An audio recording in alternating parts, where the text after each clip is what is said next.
నా ఇచ్చా ఓం శ్రీ పతంజలి నమః. దైవేచ్ఛే నా ఇచ్చా ఓం శ్రీ పతంజలి నమః. నా ఇచ్చా ఓం శ్రీ పతంజలి నమః. దైవేచ్ఛే నా ఇచ్చా ఓం శ్రీ పతంజలి నమః.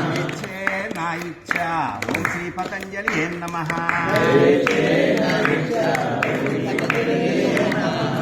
ఎందుకు ఇది మంత్రంగా మన సంస్థ ఏర్పాటు చేసుకుందంటే, పతంజలి మహర్షి కర్మ సిద్ధాంతాన్ని ప్యూర్గా చెప్పాడు అన్నమాట. జ్యోతిష్యాలు వాస్తు తప్పంటల్లా, అసలు తప్పించుకొని వెళ్తే మళ్ళీ ఎప్పుడప్పుడు అనుభవించాల్సిందేగా. ఇప్పుడు అప్పు తీర్చుకుంటా, ఈయన దగ్గర అప్పు చేశాను, నేను తప్పించుకొని తిరుగుతాను, మళ్ళీ ఏదో రోజు పట్టుకుంటాడుగా, నువ్వు పట్టుకుంటాడుగా. నువ్వు ఈరోజు తప్పించుకోవాలి ఎందుకు అనుకుంటున్నా? తప్పించుకునే వద్దు. ఇంకా వచ్చే జన్మలో కూడా ఏమున్నాయో ఇప్పుడే ఇచ్చేసే భగవంతుడా. నాకు ఇస్తే వచ్చే జన్మలన్నిటికీ ప్యూర్గా బతికే ఇచ్చినాను.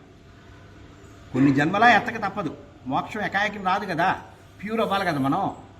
అయినప్పుడు ప్రతి జన్మలోనూ పెళ్ళిళ్ళు చేసుకోవాలి కదా, పిల్లల్ని కనాలి కదా. అప్పుడు వాళ్ళకి జలుబు దగ్గు ఆయాసం, ఇప్పుడే ఇందాంచి కోల్డ్, పొద్దున్నే రాలేకపోయా, మామూలుగా లేదు కోల్డ్.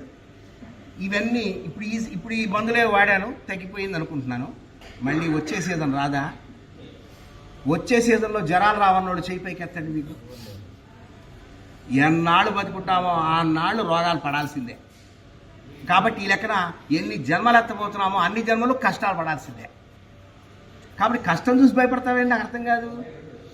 కష్టం చూసి భయపడే వాళ్ళు మానసిక బలహీనల కోసమే ఈ శాస్త్రాలు కొన్ని వచ్చినాయి. జ్యోతిష్యము తప్పంటల్లా, జ్యోతిష్యము వాస్తు అవన్నీ సమాజం కోసం వాడినట్లయితే అద్భుతంగా ఉంటాయి. మన పర్సనల్కి వాడుకోవడం ఏంటి అబ్బొందా? మన పర్సనల్కి వాడనవసరం లేదని క్లియర్గా పతంజలి సూత్రాల్లో. నువ్వు కర్మను నమ్ముతున్నాం మనం అంతా, దేవుణ్ణి నమ్ము, కానీ తప్పించుకునే ప్రయత్నం మాత్రం చేయకూడదు. ఈ విషయాన్ని చెప్పాడు. ఇది ఎప్పుడైతే తప్పించుకునే ప్రయత్నం చేయలేదు అప్పుడు ఏమవుతుంది చెప్పండి? దైవేచ్ఛే నా ఇచ్చ. కష్టం ఇవ్వాలంటే కష్టము, ప్రాప్తి ఇవ్వాలంటే ప్రాప్తి. ఈ విషయాన్ని చెప్పింది ఎవరు? పతంజలియే నమః. దైవేచ్ఛే నా ఇచ్చ ఓం శ్రీ పతంజలియే నమః. దైవేచ్ఛే నా ఇచ్చా ఓం శ్రీ పతంజలియే నమః.